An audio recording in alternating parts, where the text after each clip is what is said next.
Okay. तर तुमची थोडक्यात ओळख करून द्या. अ, मी नगर शहराचा रहिवासी असून माझं शालेय शिक्षण नगर जिल्ह्यातच झालेलं आहे. त्यानंतर 12वी नंतर माझं ग्रॅज्युएशन मेकॅनिकल इंजिनिअरिंगमधून झालेलं असून ते बारामतीच्या कमलनयन बजाज इन्स्टिट्यूट ऑफ टेक्नॉलॉजीतून झालेलं आहे. त्यानंतर मी स्पर्धा परीक्षांचा अभ्यास करण्याकरता पुण्यात आलो आणि गेल्या 3 वर्षापासून मी पुण्यामध्ये कॅफेसुद्धा चालवतो. काय चाललंय? कॅफेसुद्धा चालवतो. कॅफे. ओके. तर तुम्ही अहमदनगर जिल्ह्यातून येत आहे. तर अहमदनगर जिल्ह्याचे एक ऐतिहासिक महत्व काय? अहमदनगर शहराची स्थापना 15व्या शतकात झाली होती. त्यानंतर नगर जिल्हा जो आहे तो सहकार्याच्या दृष्टीने सुद्धा महत्त्वाचा आहे. त्याचबरोबर अनेक ऐतिहासिक लढाया सुद्धा नगरमध्ये झालेल्या आहेत. साधारणतः नगर ही संतांची भूमी आहे. त्याचबरोबर आज ग्रामीण विकासाच्या बाबतीत सुद्धा नगर जिल्हा अग्रेसर आहे. ओके. तर तुमचं एज्युकेशन जे आहे तर ते मेकॅनिकल मधून झालेलं आहे. आपलं जे मेकॅनिकल चालू होतं तर ते 2 स्ट्रोक आणि 4 स्ट्रोक इथून चालू होतं. तर नक्की डिफरन्स काय त्याच्यामधून? 2 स्ट्रोक इंजिनमध्ये एका पूर्ण रिव्होल्युशनला 2 स्ट्रोक कंप्लीट होतात आणि 4 स्ट्रोक इंजिनमध्ये टोटल 4 स्ट्रोक असतात.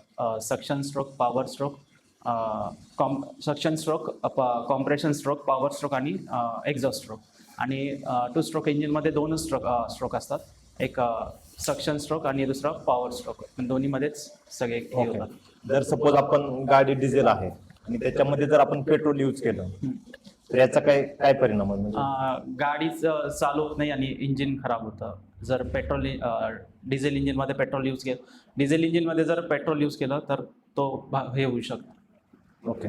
त्यानंतर आपण बऱ्याच वेळेस बघतो की सकाळी ज्यावेळेस आपण गाडी स्टार्ट करतो तर त्यावेळेस आपण एक चोक देतो. तर नक्की रिझन याच्या पाठीमाग काय असते चोक देण्याच्या पाठीमाग? सकाळी इंजिनचं टेम्परेचर कमी असतं आणि त्यात इडल जास्त व्हावा, म्हणजे इंजिनमध्ये फ्युएल जास्त प्रमाणात जावं आणि व्यवस्थित इंजिन सुरू करण्यासाठी आपण चोक देतो, जेणेकरून इंजिनमध्ये फ्युएलचं इंटेक वाढतो. ओके. त्यानंतर काय झालेलं आहे की आपल्याला घटनेने बरेचसे मूलभूत हक्क दिलेले आहेत. तर त्या मूलभूत हक्कापैकी तुम्हाला महत्त्वाचा कुठला वाटतो? मला वाटतं कलम 21 स्वातंत्र्याचा आणि जीविताचा अधिकार हा सर्वात महत्त्वाचा अधिकार मूलभूत हक्क आहे. ओके. त्यानंतर आपण जर बघितलं तर 1-2 गोष्टी आहेत की कायदा श्रेष्ठ आहे की समाज श्रेष्ठ आहे?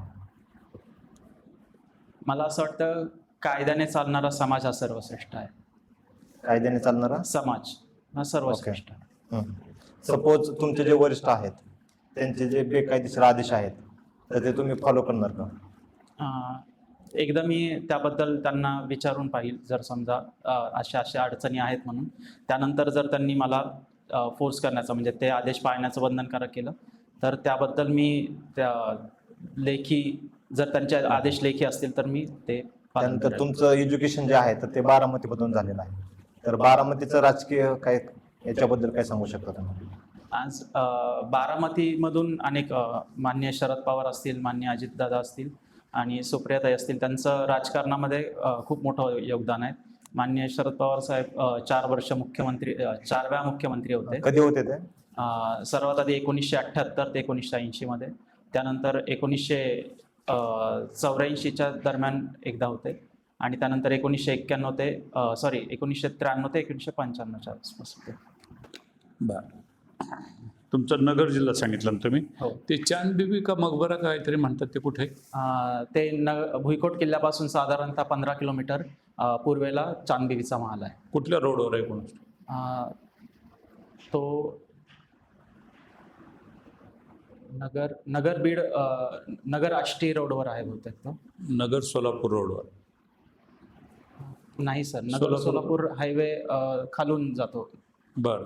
आणि तो रोड जो जातो तो बीडकडे जातो भुईकोट किल्ल्यापासून. आणि कुठल्या रोडवर आहे? नगर बीड रोडवर आहे ते. मग हे कॉन्फिडन्सली सांगायला पाहिजे ना, बरोबर आहे ना? मी सोलापूरला नेलं की तुम्ही लगेच चेहरा पाडला. मग सांगितलं ते तुमचं बाकी सगळ्या गोष्टी. ओके. प्रशासनात सायकोलॉजीची गरज लागते का? हो, नक्कीच. का बरं? कारण प्रशासनात सुद्धा व्यक्ती असतात, त्यांच्यावर अनेक प्रकारचे मानसिक ताणतणाव असतात आणि एक ह्युमन नेचर म्हणून मला असं वाटतं की सायकोलॉजी प्रत्येक ठिकाणी जर आपण इम्प्लिमेंट करत गेलो व्यवस्थितरित्या तर लोकांची इफिशियन्सी वाढेल, कार्यक्षमता वाढेल. बर. तुमच्याकडं प्रशासकाचे कोणते गुण आहेत असं तुम्हाला वाटतं, सेल्फ रिडिंग? मला मॅनेजमेंट चांगलं जमतं. मी निर्णय प्रक्रियेमध्ये म्हणजे व्यवस्थित निर्णय, सारासार विचार करून आता निर्णय घेऊ शकतो. प्रशासक आणि मॅनेजमेंट म्हणजे व्यवस्थापन आणि प्रशासनमध्ये फरक आहे ना? हां. हो. काय फरक आहे? तुम्ही प्रशासक होणार ना, पण तुम्हाला मॅनेजमेंट जमतंय. दोन्हीमध्ये फरक आहे का? सर, दोन्हीमध्ये फरक तर आहे, पण दोन्ही एकमेकांना पूरक आहेत. नाही, पूरक आहेत पण फरक आहे का? हो. आणि असेल तर काय? प्रशासनामध्ये शासन तुम्ही शासनात जाणार आहे का प्रशासनात जाणार? प्रशासनामध्ये जाणार. हा, मग फरक माहिती असला पाहिजे ना. शासन हे लोकनियुक्त प्रतिनिधी, मग लोकप्रतिनिधी येतो तर बसून मग करतं. कशासाठी काय हो? सत्यमेव जयते. म्हणजे काय? नेहमी सत्याचाच विजय होतो. सत्याचा विजय होतो. हे कुणी ठरवलंय काय तसं काही? घटना समितीमध्ये सत्यमेव जयते हे स्वीकारण्यात आलं होतं. घटना समितीमध्ये कोण होतं काय सांगता येईल? घटना समितीचे अध्यक्ष भारताचे पहिले राष्ट्रपती डॉक्टर राजेंद्र प्रसाद होते. त्याचबरोबर Pandit Jawaharlal Nehru, Sardar Vallabhbhai Patel, doctor Babasaheb Ambedkar, very good. देशदास हां, शास्त्री, राष्ट्रपिता कोणाला म्हणतात? महात्मा गांधी, आणि पितामह?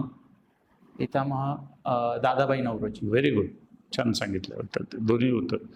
म्हणजे भारतात लोकशाही प्रस्थापित कधी झाली? खऱ्या अर्थानं जर लोकांच्या हाती कारभार 1947 साली आला, तेव्हाच लोकशाही प्रस्थापित झाला असं म्हणू शकतो. परंतु आपल्या लोकशाहीचे जे बाळकडू आहेत ते इंग्रजांच्या काळापासून आपल्याला मिळत गेलेले आहेत. लोकशाही प्रस्थापित कधी झाली? लोकशाही 1950, 26 जानेवारी. ते सांगायला पाहिजे म्हणतात. स्वातंत्र्य मिळालं 47ला, हां. पण घटना समिती, संविधान, बरोबर, आणि प्रत्यक्ष 26 जानेवारी 1950 त्याला काय म्हणतात? प्रजासत्ताक. म्हणजेच लोकशाही ना. पटलं ना? हो. लॉजिकल तुम्हाला येते, पण घाई करू नका. पूर्णपणे प्रश्न ऐकून घ्या.